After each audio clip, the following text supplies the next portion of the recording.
So Ben was really waiting for this. We finally get the rooster and the hen. It's after B3, there's just no number on it. Gittin 57A1. You went on there? Let's see how a rooster Right is column. simple. Second column.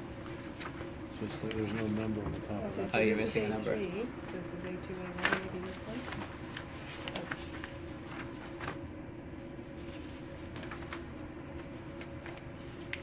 Found it yet? Or? Yep. Okay. Yep. Second column. So if you remember, we started off with a verse from Mishlei which stated, that it's good to think what's coming, always look ahead, and bad things happen to those who don't think of the consequences of their actions. Story number 1 to bring out this point, we went through over the past 3 weeks, and that is Bar Kamsa, the story where he means to invite one, invites the other. He ends up telling Caesar that the Jews rebelled, and that led to the siege, fall of Jerusalem, and destruction of the temple. Okay, that was the first time, the first example of not calculating the outcomes. Now, same period in history, the Gemara is going to give us another story of people who failed to calculate the outcome of their actions. Atarnagola v'atarnagolta chariv turmalka. On account of a rooster and a hen, the entire province of Har Melech was destroyed. Har Melech literally means the mountain of the king, and it is an area in the area north of Jerusalem, in the area of Judah in Israel. We had a map once.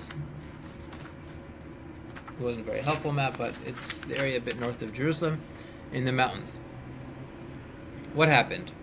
Dahavi Nehigai. In that province, they had a very unique custom. Kihavi mafke chasana v'chalta. When they took the bride and the groom out to the wedding, so when they had their wedding procession with the bride and the groom, what would they do? Mafke kamayo tarnagata v'tarnagata. They would have a rooster and a hen in front of the procession leading the bride and the groom. Kalaimar, as if to say to the new couple,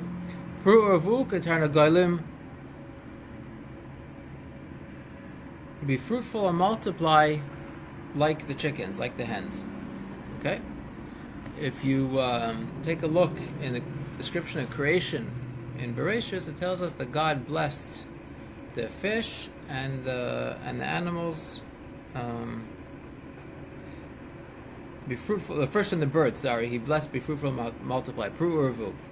So we're bringing the chickens in front of the bride and the groom, saying that they got the blessing from God. Be fruitful and multiply. You should also be fruitful and multiply.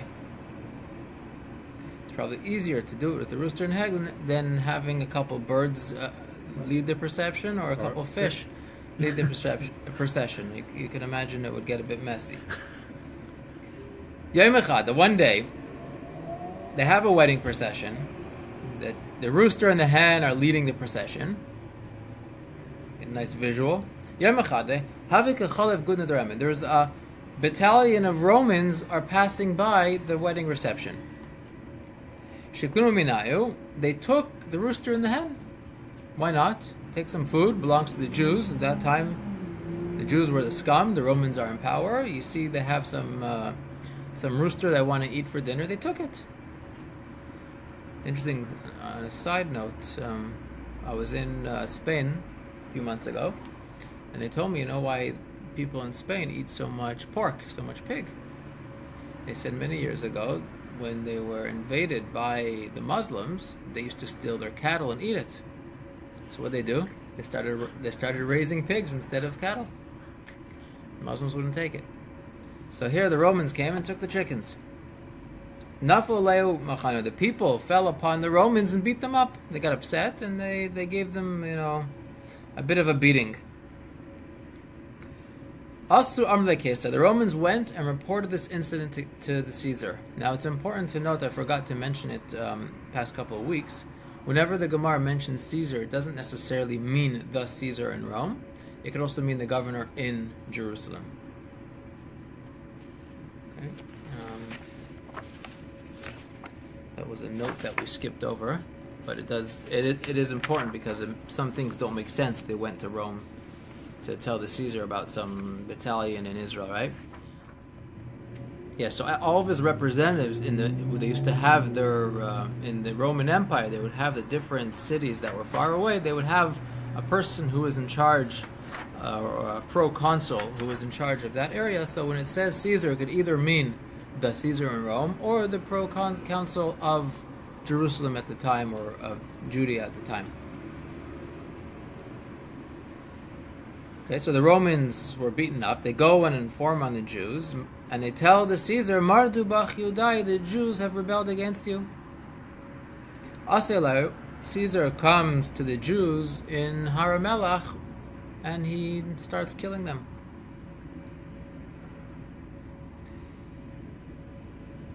The Gemara takes a pause here for a second and tells us a story during this battle. Have behu ahu bar droma. Amongst the Jews in that place, there was a man, he was from the south of the country, the have kofetz mila. He was incredibly talented. He could jump a mil. Okay? A mil is a few thousand feet, between 3,000 and 4,000 feet. So he had incredible ability to jump. What would he do? The Romans would come to fight. He would jump in front of the Romans, kill them, and jump so far away they couldn't catch him. And he was inflicting a lot of damage to the Romans this way. Now, it's important to remember certain numbers are mentioned as a form of exaggeration. So when it says mil, it doesn't have to mean that he could literally jump 3,000 feet. But there are certain measurements, like a mil, or like 60,000, or like 600,000, that we'll see later in the story, the rabbis would use to exaggerate as a really big point. So to say that he could jump really far, they would say he could jump a mil. So what happened? Shakli Caesar l'taige v'oisvei ara. Caesar, who was leading this battle, again, not necessarily the Caesar of entire Roman Empire, he takes off his crown and he puts it on the ground. Amar, and he says in prayer to God, Ribbane de alma kule, Master of the entire world, in nechelach, if you will, if it pleases you, loy tinzer lahu gavra, gavra. Don't deliver me and the entire kingdom into the hands of a single man. Okay, so he prays to God and he says, don't let this one guy defeat the entire Roman Empire. So this southern guy, this jumper,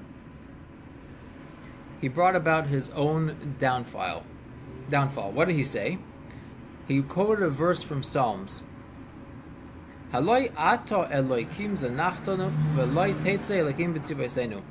it not you, O God, who has forsaken us? Do not go forth, O God, with our legions. This is a verse in Psalms. The Gemara in a minute is going to discuss why King David said it. But the meaning that he's saying here is, God, don't go out to battle. Let me do the job. I don't need your help. I'm so powerful. I have this incredible talent. God, you could stay out of the fight, and I will go ahead and destroy the Romans on my own. That's what he says to God. Okay, so Caesar says to God, please save me from this guy. This guy says, God, stay out of it. I could kill them all. So the Gemara is saying that his own mouth did him in. And the Gemara asked the obvious question, Davi nami amrachi, if it's so bad that he tells God to stay out of it, King David says it himself in the Psalms. Why? How does King David say such a thing? So the Gemara answers, David, asma kum asma. David expressed it as a kind of question. Why God is not coming to the aid of the army? So at the time, King David is going through a difficult time. He's being hurt by King Saul, whoever at that time he was fighting. So he kind of says to God, it's you who always goes out and fights for me. Why aren't you going out with me and making me successful? So King David is not saying it in a way that God stay out of it. King David is saying it in a positive way, that he wants God to go with him. But this fellow, this southern Jew, is saying it in a way that God stay out of it, I can handle it on my own. when the Torah mentions some of the bad things that happened to the Jews, it says because we think that it's our own power that all the good things come, that's when our downfall happens, right? So the Gemara continues the story.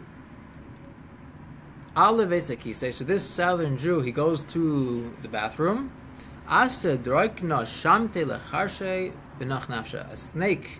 entered him, disemboweled him, and he died. And this is his punishment for speaking so haughty. Amar, Caesar said,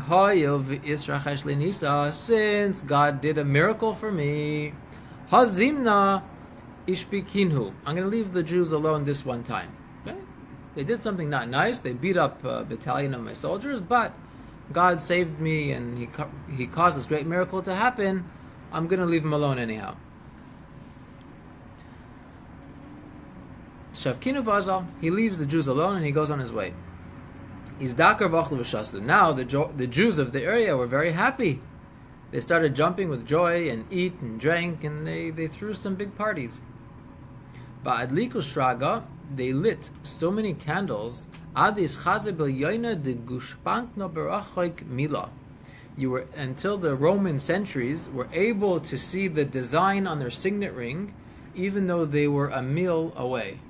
Again, the mil doesn't have to mean exactly 3,000 feet, but they were so far away at night, normally you can't see anything. They lit so many candles in this party that the soldiers who were far away could see the intricate design of their own signet ring from that light. Amar, Caesar says, the Jews are celebrating over me as if they defeated me. I did them a favor and left them alone. Now they're celebrating like they did me in. So then he comes back and he attacks them once again.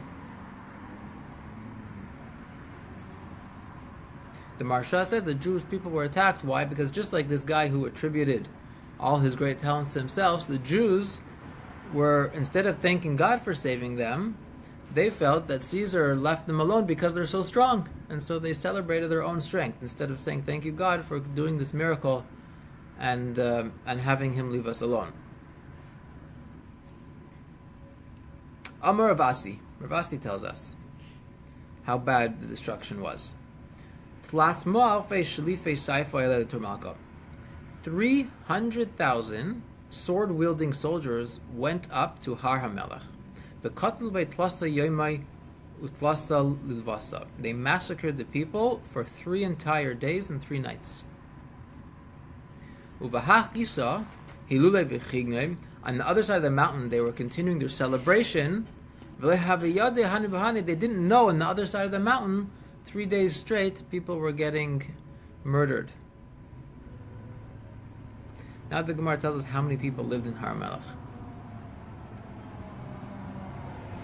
It quotes a verse in Eicha and Lamentations where the Megillah Eicha talks about the destruction of Jerusalem and the temple. It says, Bila Hashem v'echamo v'eskol neis Yaakov. Hashem consumed without pity all the dwellings of Jacob. When Ravin came to Babylonia from Israel, he said in the name of Rabbi Yochanan, Ilu shishim ribai ayare shahayu le'liyanai hamelech bar melech.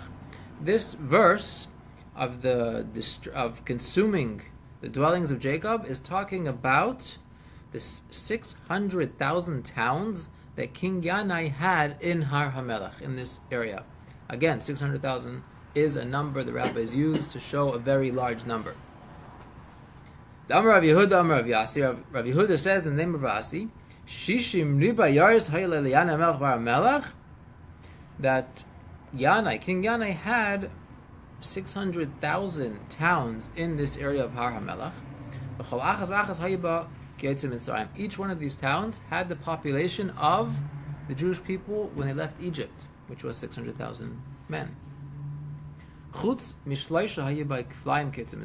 there were 3 larger cities in this area. Not only do they have 600,000, they had double that.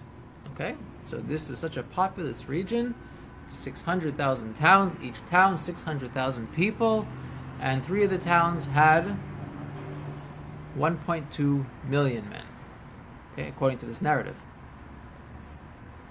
The Gemara is going to be as incredulous as we are. Even if everybody is done side by side, that wouldn't fit in entire Israel. The Gemara is going to address that in a minute. Okay, Iluhem. These are the three cities that had double the population of the Jews when they left Egypt. Kfar Bish, the city of Bish. Bish in Aramaic means bad. Okay, Kfar Bish. Kfar Shichlayim. Another city was called Shichlayim. And Kfar Dichraya. And also Kfar Dichraya. Dichar in Aramaic means male, with an E at the end. Okay, so these three towns were very large. Kfar Bish, Kfar Bish was called this name Bish bad because they did not provide any lodging for guests who would come by, right? Just like the people of Sodom who refused to allow guests to stay there. Kfar Bish was called the bad city because they wouldn't let anyone stay there. Kfar Shichlayim, the village of Shichlayim. Shichlayim is a type of vegetable, the cress. Shahaisa Parnasasa min Shichlayim. Their livelihood came from this one lowly vegetable. Kfar Dechraya. Why is it called Kfar Dechraya, the village of the males? Amar Rabbi said because all their wives would give birth first to male children, and then they would have female children after, female child after, and then they wouldn't have any more kids. They would have one boy, one girl, and no more kids. Okay, there's a Gemara in Bava Metzia, I think, talks about, is it Bava Metzia? Bava Basra talks about how it's better to have daughters before sons. Okay, gives many reasons. Either because the daughter stays around, or the daughter helps out, raises the other kids. For whatever reason, the rabbis are of a consensus that it's better to have daughters first and sons later. So this city was double bad. One, that they would have they'd have sons before daughters, and two, they'd only have boy and a girl, and then they would stop having children. They were so bad. They each village is showing how bad they were, right? That they did something bad. So in order to be cursed like this, it must be that these people weren't that great. Right? Why do you say it's only one boy and one girl when it says boys? You could say Berai boy. Boys, but girl, it says. So it says they would first have boys, charim, plural. Ve'eldest nekeva, they would have female at the end. It doesn't say nekevos. No, but I'm saying you said one boy, one girl. Okay, so maybe more than one boy, but only. Sorry, you're right. Yeah. So they could have had one or two or multiple boys, but then only one girl after, and then they wouldn't have any more children.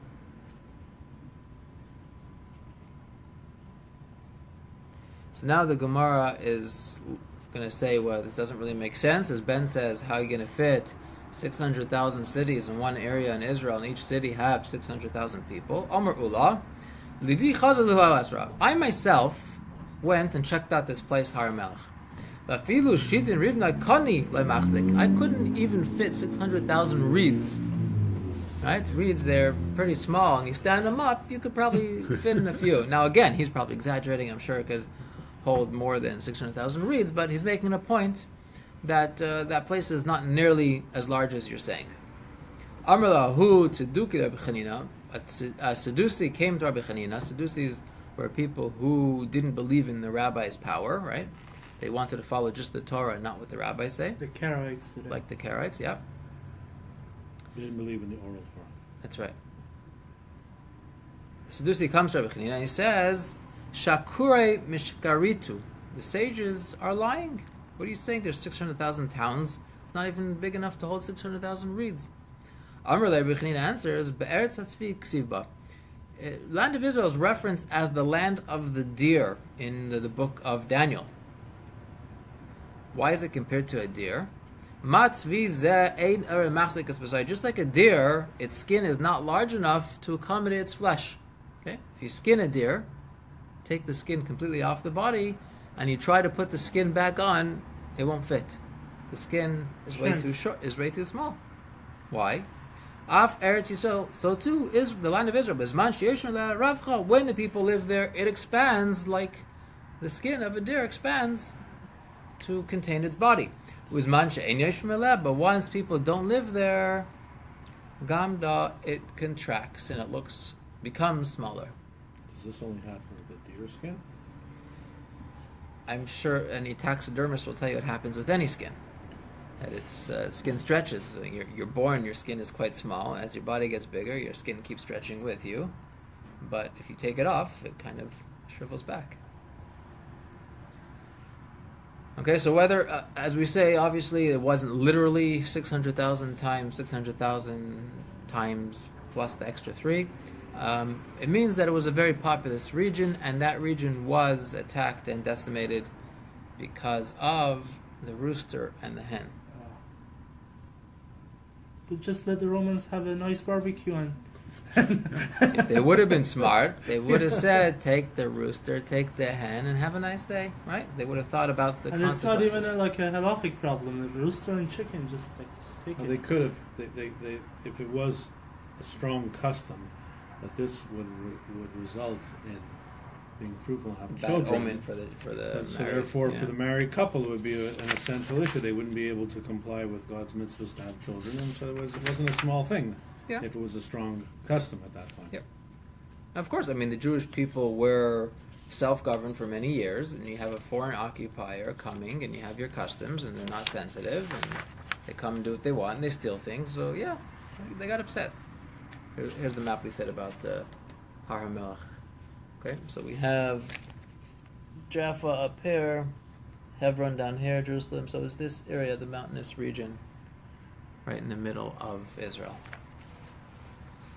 Well, I mean, like, they couldn't see that this is going to happen in the future. If they knew it at the time, they would, like, let the rooster and the chicken go, because thousands and thousands of people are going to die. So Steinsaltz makes a comment about what Danny said is, yes, any animal, when you skin it, the hide will lose some moisture and it shrinks. But the thicker and tougher the skin is in the beginning, the less it's going to shrink. Their skin, which is much thinner than the larger animals like a cow or whatnot, it shrinks a lot more after you skin the animal. And it becomes very evident quickly that it can't cover the flesh of the animal. So that's why they brought the deer.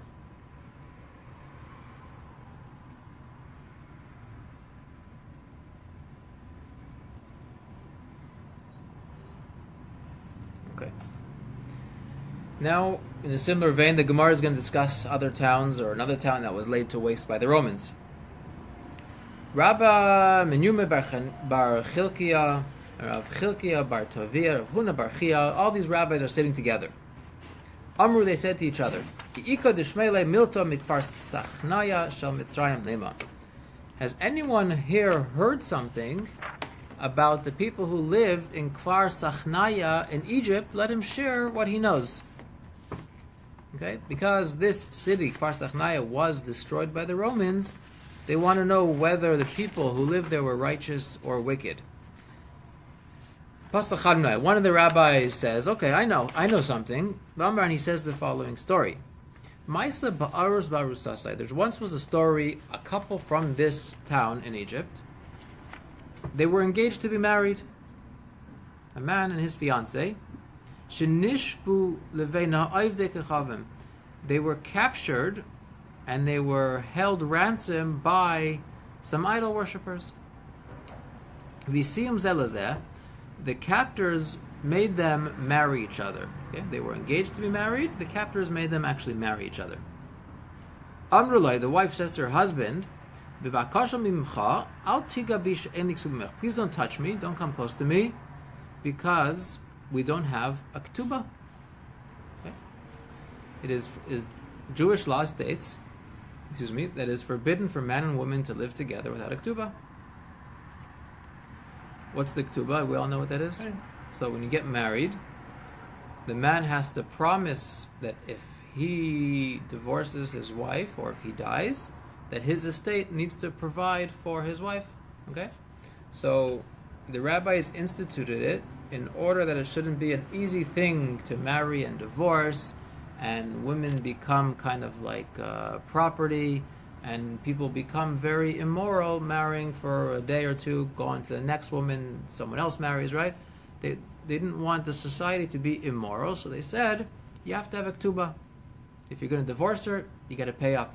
So people think twice before they decide to divorce their wife. Now the rabbi says you cannot live together if you don't have a ketubah. So they were captured after they were engaged, before they got married. Once they're captured, they're with idol worshippers. There's no rabbi, there's no scribe, there's no one to do the ketubah. Now, the wedding ceremony they could do themselves. You don't need a rabbi for that. They could have said the blessings and gotten married. But you need two observant witnesses. You need 2 witnesses. Yeah. Not only that, you need 10 people to say the blessings. So the Marsha says, presumably they were captured with other people, and they had at least 10 people, so they were able to get married at least properly with witnesses, with the blessings, but no way to write the ketubah. So she says, please don't come near me, don't touch me. Until he died, he did not touch his wife.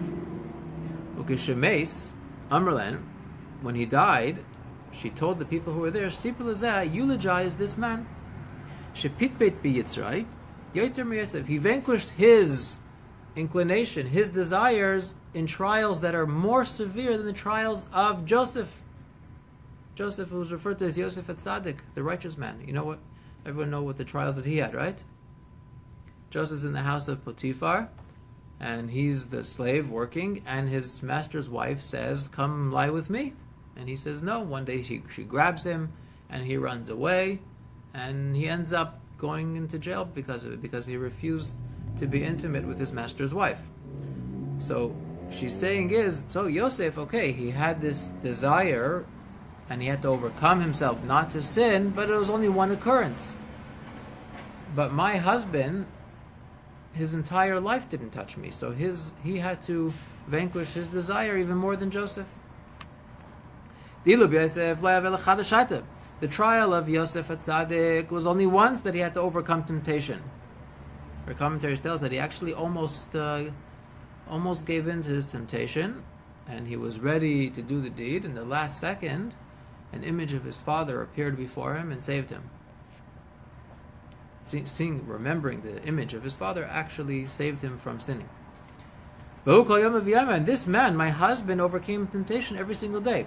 Now, furthermore, Yosef and his master's wife, they didn't live together, didn't sleep together in the same bed every day. Yosef lived in the servant quarters, and she slept in the fancy bed with her husband. Me, myself, and this man, we're sleeping together in one bed, and he still doesn't touch me. Furthermore, Yosef, he was tempted by someone who's not his wife, and it's forbidden, right? Whereas my husband, he was tempted by a woman who is his wife, and he's really kind of permitted to be with his wife. Okay, so one rabbi brought this story as a lesson to show us how righteous the people of this town were. Okay. Another sage says, okay, I also have a story about people from this town. Ma'asav amdu arbayim moidios bedinar. It once happened in this town. There was some inflation. Grain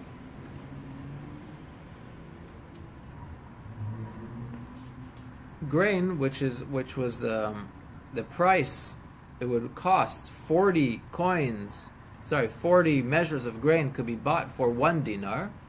We had some inflation overnight. And the next day it dropped by 1 measure. And a dinar, instead of purchasing 40 measures of grain, today only purchases 39. Okay? Not a very large inflation, but there was some inflation. Ubatku, they went out to search, what's the reason? What did we deserve to have this horrible thing happen to us that the price of grain has this inflation where we can't buy as much with the dinar as we used to? What do they find? Umatsu avubnai, they found a father and his son. Shuba'u al na'ira mu'ursa, they had intimate relations with a betrothed, engaged girl. B'yom HaKippurim, on Yom HaKippur. Okay, so you see, there's a few prohibitions in this one act. Father and son can't have relations with the same girl. You cannot have relations with a girl who is engaged to someone else. And you, of course, can't have relations with any woman on Yom Kippur. Okay, so they went out and they found this father and son did this deed on Yom Kippur. V'hevium lebeistin uskalim, they brought them to the court to be judged. They were found guilty and stoned to death. V'chazar shalom kamei, the next day after they were killed, the price of grain goes back to the original, and now once again a dinar could buy 40 measures of grain. Who sets the price? How is one? It's the market. So supply and demand, free market. They viewed it as a bad thing happened. There must be a reason. Bad things don't happen for no reason. They went out and they found a reason. Now the reason, how does the story tell us how great these people were? They put them to death. Okay, so But but there's people who sin. How are they great? so this town was so, things were so stable that this kind of thing had consequences. I mean, in Vancouver, if this happened, nobody would notice. And there could be a million people doing a million sins. The fact that the price stabilized after they caught this father and son means there was only one reason for it. And that means everyone else must be fully righteous. If they can only find one sinner in the entire town, and once the sinner is punished, everything returns to normal, it must be that everyone else did not deserve anything bad. Okay? It's interesting. So everybody in the town is righteous, and these guys, Two bad apples. well, they're In the town. They didn't dip their toe in the water. It's pretty severe. You're saying they didn't just take a little snack on Yom Kippur. They did something a bit worse. Okay. There's something incongruent there, but anyway, go ahead. Maybe they were foreigners and they came to live from somewhere else. I wanted to ask something about the issue of marriage, but it's in the middle of the. Oh, that's the end of this story, but you could go ahead. Okay. About the issue of the get when somebody divorces, is that a biblical mitzvah or it's a rabbinical mitzvah? So it says in the Torah, Yeah, it's when someone wants to marry his wife, he has to write a bill of divorce and give it to her. Divorce his wife.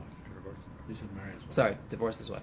The man wants to divorce his wife, he has to write a bill of divorce, give it to her in order to be divorced. Torah goes on to say that if he wants to remarry her after it, he can remarry her, but once she marries someone else, he can no longer remarry her. But yes, it comes from the Torah. Okay. So there is no way that technically a future Sanhedrin can get around the issue of the get and make it easier for a woman, if there's a get, Well, I mean, the where you have problems is where the man doesn't want to give a get. Well, it goes either way. That's, So the Torah, typical. the law requires both parties' consent to the get. So a man can't divorce his wife without her willing to receive it, and a woman can't receive it without the man willing to give it. It goes both ways. When there is a very acrimonious relationship, sometimes you do have one party says, you know what, I'm going to punish you by not giving you your divorce. There are ways around it. We spoke about it a couple of months ago. The rabbis say that you could force a man to give a divorce in that situation. These days we can't do it with physical force, but there are ways to do it in the courts, right? So you could have a lawyer and you could go to court, work out a divorce settlement, and you could put in the settlement of the court that he has to give the divorce, right? The same way the courts could decide which assets are divided up, or custody, they could also decide that he has to give a divorce. That could be part of the ruling. There's some halachic areas of a prenup. It's a difficult situation because prenup is not exactly what it sounds like, but there are ways of making it that the marriage could be invalidated to begin with if he withholds a divorce. There's an RCA approved prenup. Right Yeah, now. but that's the way it works. Really, is to say that he's forced in a way or it's invalidated to begin with. There are ways of doing it, but then they kind of mean that you live together all these years, not really married. There are downsides to it. But it's becoming more common, and part of the agreement to marry. I'm not sure if it's in the ketubah that they agree to give a get if the They could write that they agree, but what happens if they don't later on, right? yeah, but it becomes You could more do a forceful financiable. penalty, maybe, Yeah. but that's a problem once again, because then you can't force him. He has to want to give it. So he actually has to come before the court and say, I want to give it. So if he's saying, I don't want to give it, but I'm only doing it because of the financial penalty, then it's invalidated. He actually has to say, I want to. So there are some ways around it, like Danny said, like you said, there are some ways. Each one has its own difficulties. Some rabbis are very pro making everyone sign this halachic prenup, and some say it's better not. So like I say that the best way is if you could get the court to put the get in the settlement. So like a beit din can, like I thought, like Which court are you talking about? Talking about Civil court. Yeah. There are laws in Canada that's it's in Ontario for sure that the civil court will not grant a divorce unless the husband gives a get. Right. Yes. I mean, there's been cases like that. It has its own difficulty, because if he still doesn't want to, and the court's forcing it, you get into the same thing. But yeah, in Israel also they put men to jail, right? Yeah, guys like could actually sit for a long time if they refuse to divorce his wife. So like a posek can say that a beit din can decide if the only reason husband or the wife is not giving a get is to like psychologically torture the spouse. If that's the reason, then we can step in and then issue a get on behalf of the wife. They couldn't do that. The only thing they could really have the power to do is to nullify the marriage, right? In extreme circumstances, to say that the marriage wasn't good to begin with, that's doable. But to say that we could force him to give a divorce, or that they could separate without a divorce and she could remarry, she's still married, right? It's still adultery. It's still adultery. She's still married to someone else. Okay. But yeah, the laws are complex. We could spend a whole class talking about how the halachic prenup works. I could share with you some interesting articles if you're interested in it. Sure. Okay. Another story. So we have two stories about this area in Egypt of Kfar Sachnaya, how righteous the people were. The third one, if you thought the second one was a little bit outlandish, just wait for this one. Pasach Idach Vamer, another sage started to speak, and he has another story. Ma'aseh b'adam echad. There's a story with one man. Shenasan einav b'ishtay legarsha. He decided he wants to divorce his wife. V'haisa ksubasa meruba. But the payment for the ksuba was too much for him. Okay? The payment in the ksuba that he has to pay his wife when he divorces, it's not a very high amount. But when a person gets married, he could put in any amount he wants. He could give extra. Instead of the basic $100, he could put in 20,000. I've seen over $1 million put into the ketubah. Sometimes when we do the divorces at the bet din, we ask them to give their ketubah in as part of the marriage, because it no longer belongs to her. She's no longer eligible to collect it.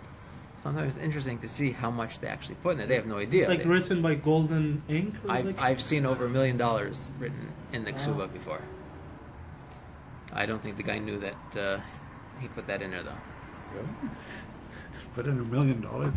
Yeah, No. It was in Israel. Sephardi tradition is to put in a lot of extra money. And they put in outlandish sums to say that I'm so in love, I'm never going to divorce you. Which is, again, we're talking about foresight in this Gemara. That's a lack of foresight by some, maybe. So this man, he wants to divorce his wife. He can't afford to pay her.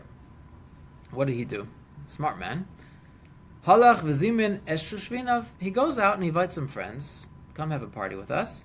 V'chilan v'ishkan shikran v'yishbichan al mita ech achas. He feeds them, drinks them. They become so intoxicated, he lies them all together in the same bed with his wife. V'hevi loivin beitza v'hitil b'neim. He takes the egg white from an egg, a liquid egg white, and he pours it on the sheets in between his wife and these friends who are intoxicated. Okay, he wants to make it look like some serious sins went on while they were intoxicated.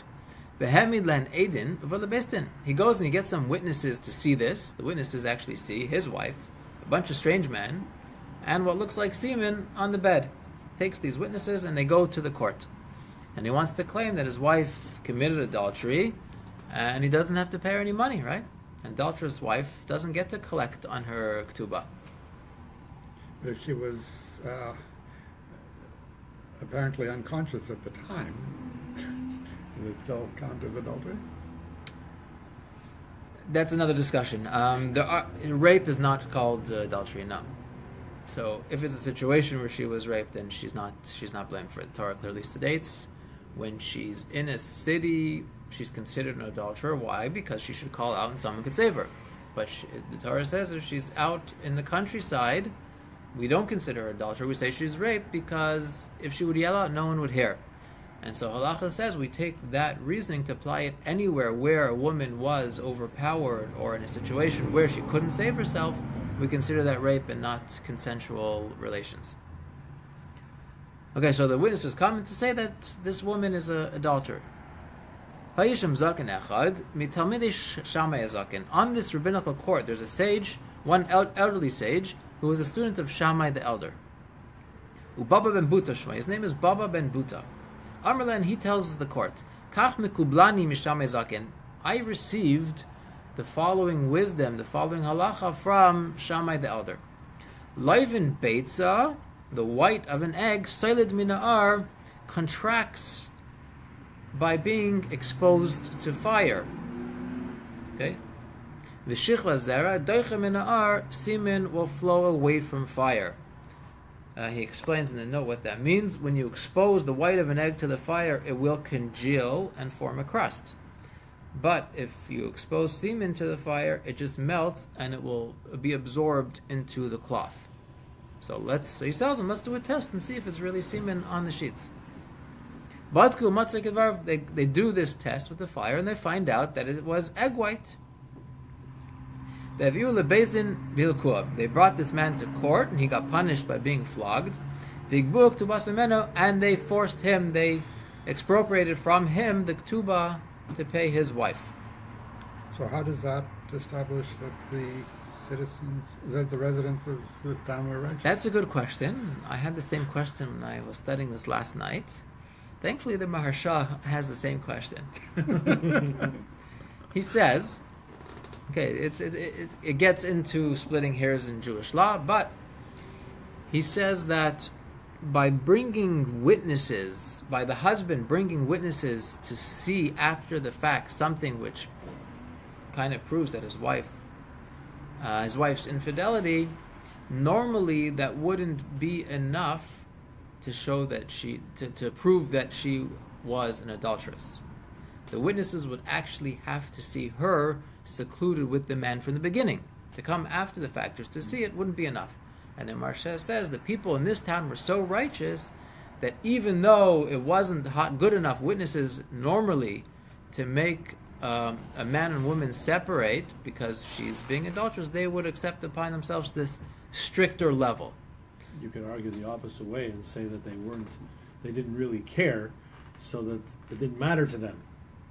You could argue it both ways. You could argue it both ways. This is the Marsha's take that, what we call Eidei Kior, we call them witnesses of some bad, not nice, stinky thing going on. It's not really enough, but in this case, this court and this city, it was enough because they held themselves to a higher standard. And the story is brought to show these people in general held themselves to a higher standard. Or the other way we can look at it is like people of that city were so righteous that the husband had to make those other men unconscious to bring them to bed and make a scene out of it. They couldn't just ask some friends go seduce my wife and Yeah, and they also couldn't just leave her and let her live without a ketubah also. Yeah. Maybe these kind of things were not acceptable because it was a righteous society and they mistreat women. I don't know. Anyhow, that's what the Maharsha says. It is an interesting story. Okay, so now the Gemara established that these people in Sachnaya in Egypt were righteous. Now, if they were so righteous, why were they punished? But the question is, what do these three stories have to do with the sacking of Jerusalem? Nothing. So we spoke about the sacking of Har HaMelech. Okay, so what do they have to do with not being careful with the consequences of your actions?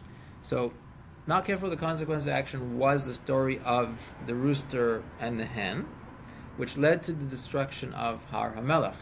Tangentially, the Gemara says, just like Har HaMelech was destroyed, we have another city, Sachnai in Egypt, was also destroyed. and it tells a story about it. Okay, that's in general. Usually the Gemara works like that. It'll go on one topic and it will go through related topics, related to the related topics, related to the related topics. It'll keep going until everything is addressed, and then go back all the way to the beginning and continue on the original narrative. That's why the volumes of the Talmud are. Is the Mishnah the intense. same format to it's about all the stories, or like? No. Mishnah is very concise. That's why you have the Mishnah taken up an eighth of a page, and the Gemara could go on for chapters. Okay, just discussing, because it starts off discussing law in the Mishnah. All this Gemara started with one law. Remember? Yeah. We spoke about someone takes the land and then sells it to someone else, right? False advertising. So, like the. Well, no, it spoke about, so if a tough guy comes, steals somebody's land, and then sells it to someone else, what happens to the land? Does it go back to the original owner, right? This is all one halacha. That was the law in the Mishnah. The Gemara says, wait, when did this happen? This time in history, when Jewish people were being killed in Rome. And then Let's it gets into discuss that. it. Okay? And then they discuss for pages. So we're almost done here. What time is it? 8:44. Oh, so we'll go a little bit further. Okay. So if the people of Sachnaya were so righteous, why were they killed? Abaye says to Rabbi Yosef, but since they were so righteous, why were they punished? Rabbi Yosef answers him, because they did not mourn the destruction of Jerusalem. Dichsiv.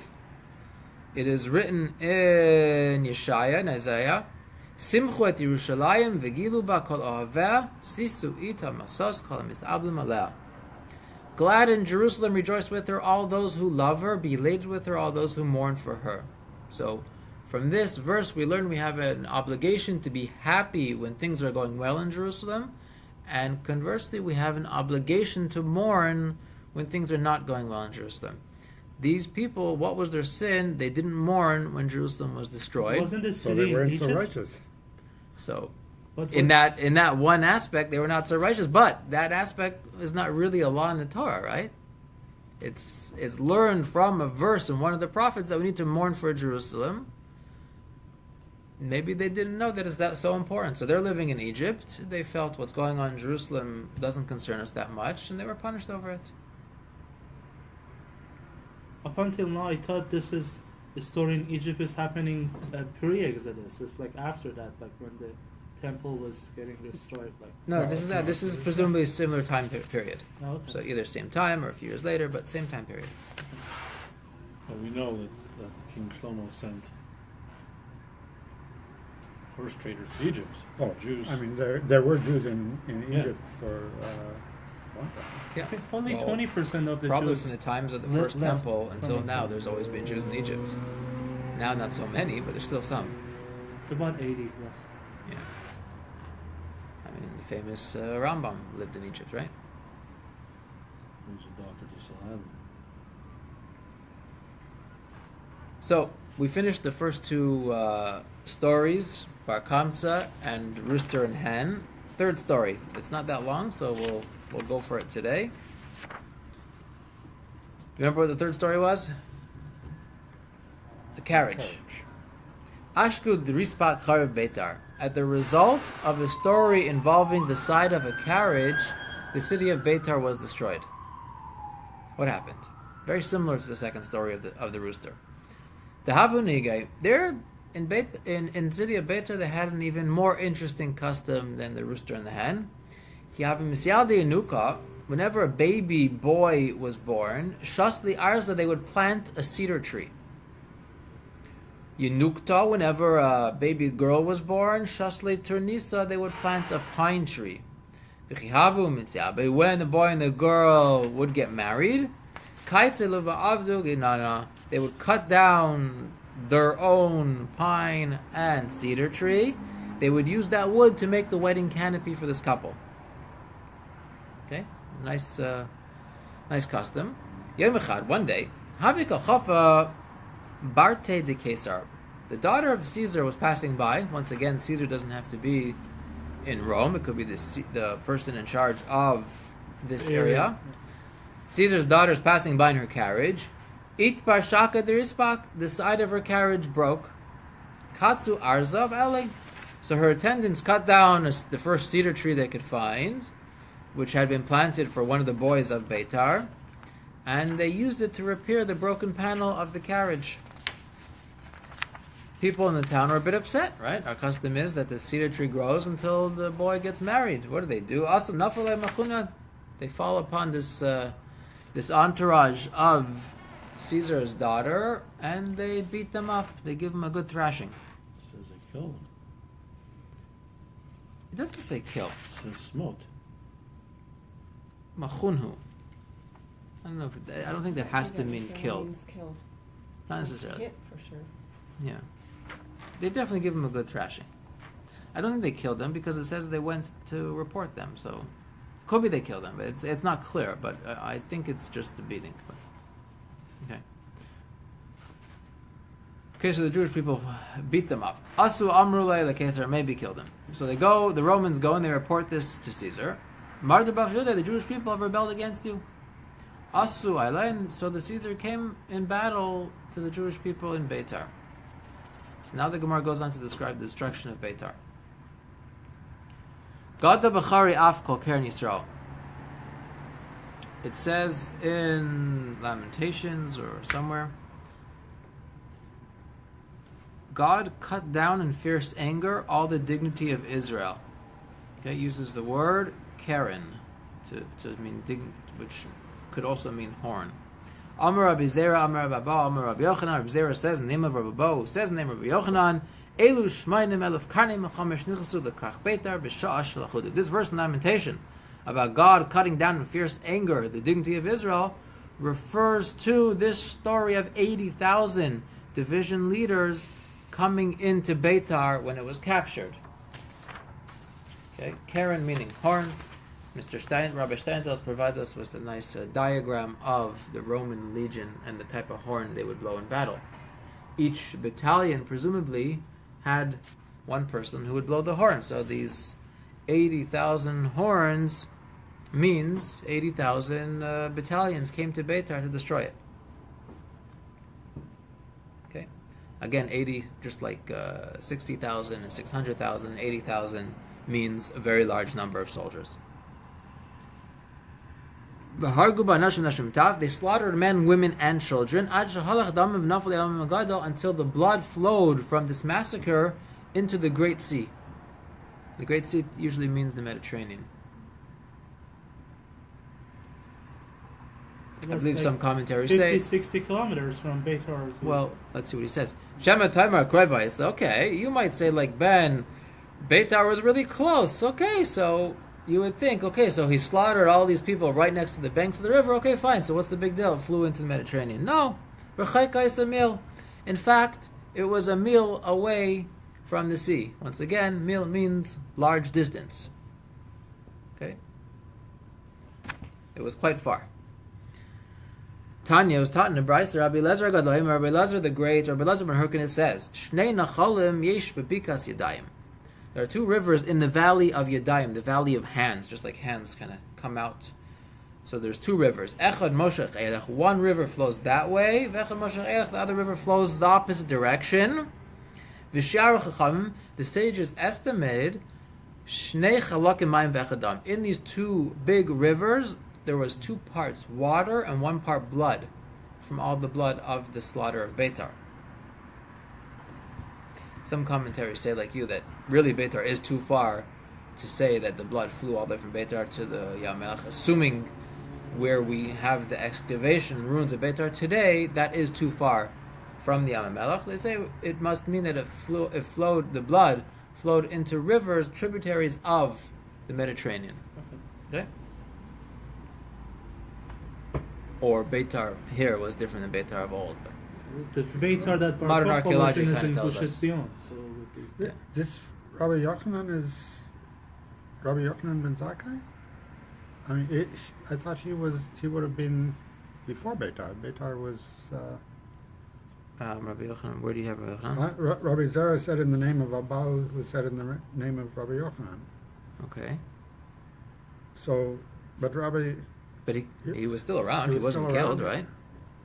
right? That's Why not? That's like 80 years later, 70 years later. Yeah. I mean, we don't know how long he lived, but we do know that he wasn't killed, and he was around during the destruction. So this doesn't have to be the destruction of Bar Kokhba, right? This destruction of Beitar. This could be an earlier destruction, and later on Bar Kokhba established Beitar as his stronghold. It doesn't necessarily have to be the same time.